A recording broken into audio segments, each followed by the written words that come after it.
Good morning everyone. अभी हाल ही में रूस ने कहा है कि वो देश जो रूस का क्रूड ऑयल खरीद रहे हैं और जो यूरोपियन यूनियन और यूएसए के द्वारा जो प्राइस कैप लगाया गया है रसिया के ऊपर, अगर उसको भी मान रहे हैं तो उनको फरवरी के बाद से वो कच्चा तेल नहीं बेचेंगे। इस तरीके से रूस ने अपना जो बयान जारी किया है, आपको बैकग्राउंड में लेके चलता हूँ। हाल ही में हमने देखा था कि 5 दिसंबर के बाद से रसिया के ऊपर एक प्राइस कैप लगाया गया था।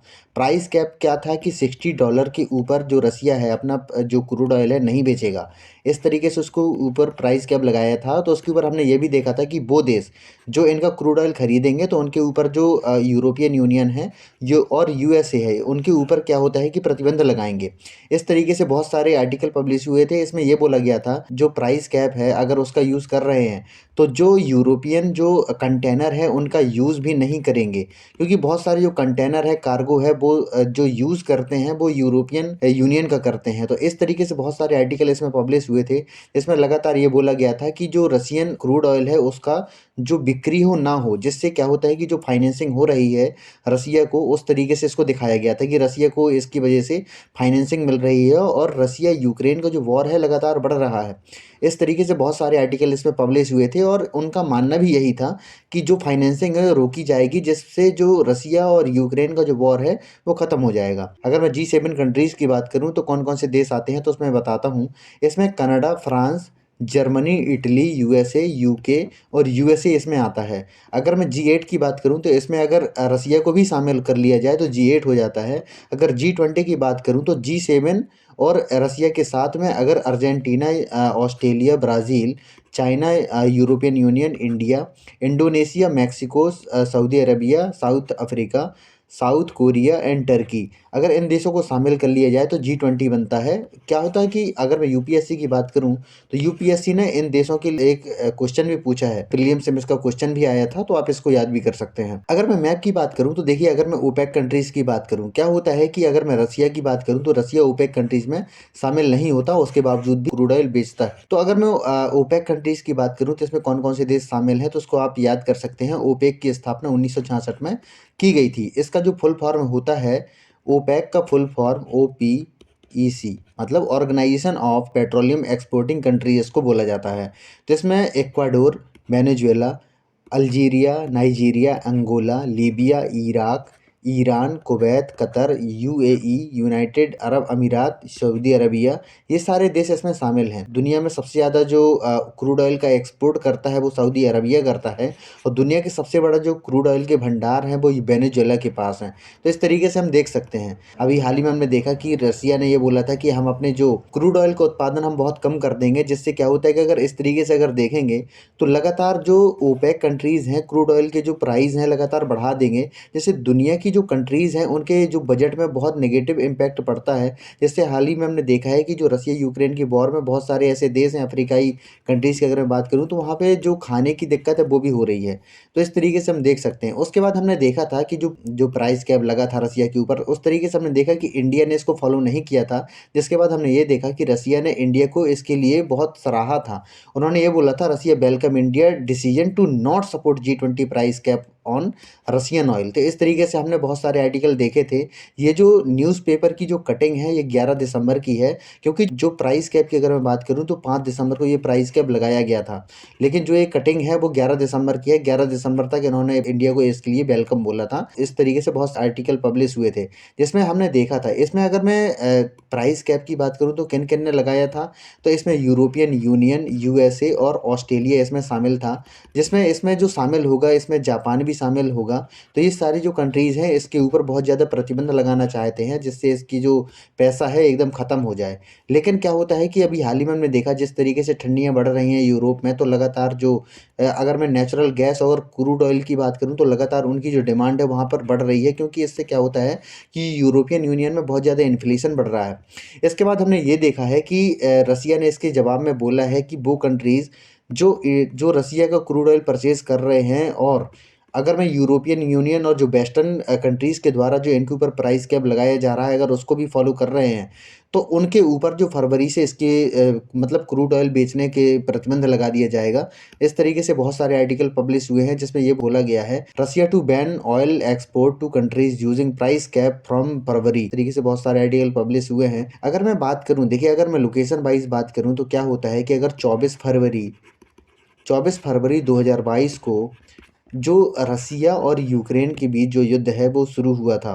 अगर मैं यूक्रेन की बात करूं तो यूक्रेन ये देश है और रसिया ये देश है।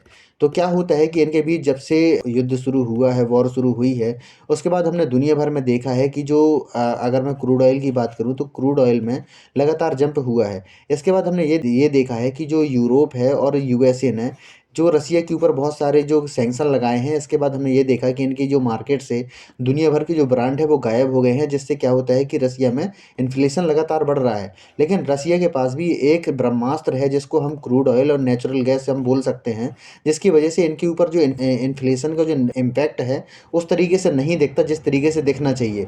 इस तरीके से हम देख सकते हैं। तो उसके बाद हमने ये देखा है कि लगातार ये यूरोपियन देशों का ये कहना है कि लगातार जो इम्पोर्ट कर रहे हैं क्रूड ऑयल और नेचुरल गैस, उसका जो इम्पोर्ट है धीरे धीरे हम कम करेंगे।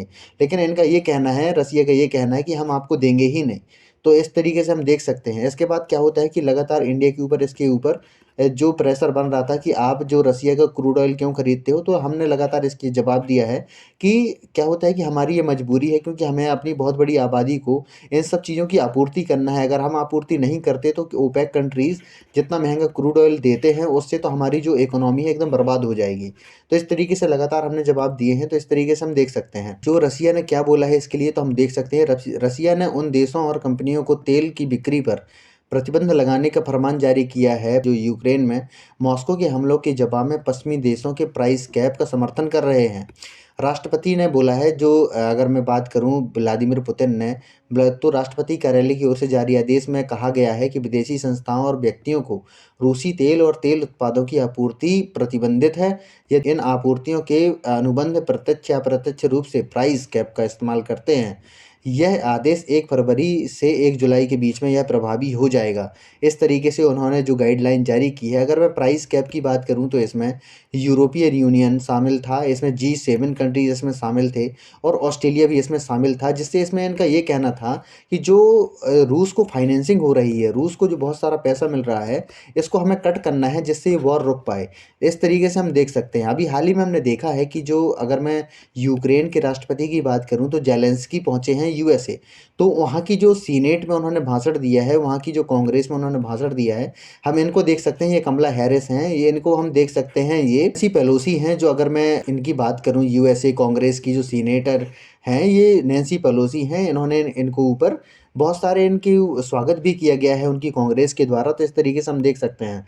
इसके बाद हमने ये देखा कि जो जेलेंस्की है, जेलेंस्की की मीटिंग जो बाइडेन के साथ हुई है, जिसके बाद उन्होंने $2 बिलियन की एड भी इनको दी है। लेकिन इसमें हम ये भी देखा है हमने कि उन्होंने लगभग $42 बिलियन की इन्होंने ऑफर दिया है कि आप इससे हमारे यहाँ से हथियार खरीद सकते हैं। तो इससे हम ये जान सकते हैं कि रसिया और यूक्रेन का वॉर अभी बहुत जल्दी खत्म नहीं होने वाला है, क्योंकि बहुत सारा जो पैसा है यूएसए यूक्रेन को प्रोवाइड कर रहा है। देखिए, एक होता है वो इंसान कि आप लड़ो हम आपके साथ हैं, एक होता है वो इंसान कि आप लड़ो हम आपके पीछे हैं। तो जो यूएसए है, देखने में तो शेर है लेकिन है जो यूक्रेन के पीछे, सामने आके युद्ध नहीं कर सकता। उनको भी मालूम है कि जो रसिया है वो क्या है, रसिया क्या कर सकता है इनके लिए। तो इसलिए जो अब हम कोल्ड वॉर का एक फार्मूला होता है कि आप सामने युद्ध नहीं करते लेकिन बैक करते हैं पीछे से किसी देश को अगर कोई लड़ रहा है। तो इस तरीके से हम देख सकते हैं। तो लगातार जो पैसा है जो यूक्रेन को प्रोवाइड किया जा रहा है यूएसए की ओर से, तो इस तरीके से हम देख सकते हैं लगातार क्या होता है कि इनको उकसाया जा रहा है कि आप लड़ते जाओ लड़ते जाओ।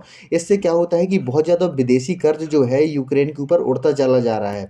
अभी हाल ही में हमने देखा है कि बहुत सारा जो एरिया है जो रशियन फोर्सेस के द्वारा कब्जा लिया गया है। तो इनका ये कहना है कि पीस की बात तभी होगी जब आप ये वाला एरिया जो छोड़ दोगे।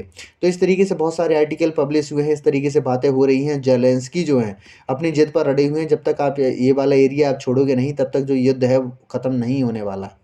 इस तरीके से हम देख सकते हैं। तो इससे क्या होता है कि दुनिया में जो आर्थिक और जो खाने की जो कमी है लगातार महसूस की जा रही है और दुनिया में लगातार जो महँगाई है लगातार बढ़ती जा रही है।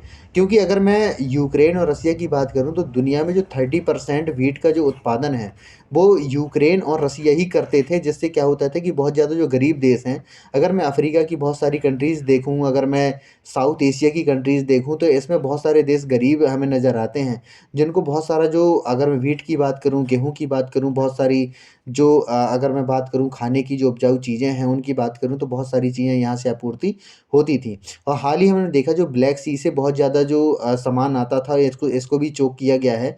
तो इस तरीके से हम देख सकते हैं। अगर मैं इस वॉर की बात करूँ तो लगातार इसको उकसा रहे हैं और बहुत ज़्यादा इसका जो नेगेटिव इम्पैक्ट है दुनिया की जियोपॉलिटिक्स में पड़ने वाला है। तो आशा करता हूँ कि आपको वीडियो अच्छा लगा होगा। अगर आपको वीडियो अच्छा लगा हो तो प्लीज़ इसको लाइक कीजिए, सब्सक्राइब कीजिए एंड शेयर कीजिए। धन्यवाद।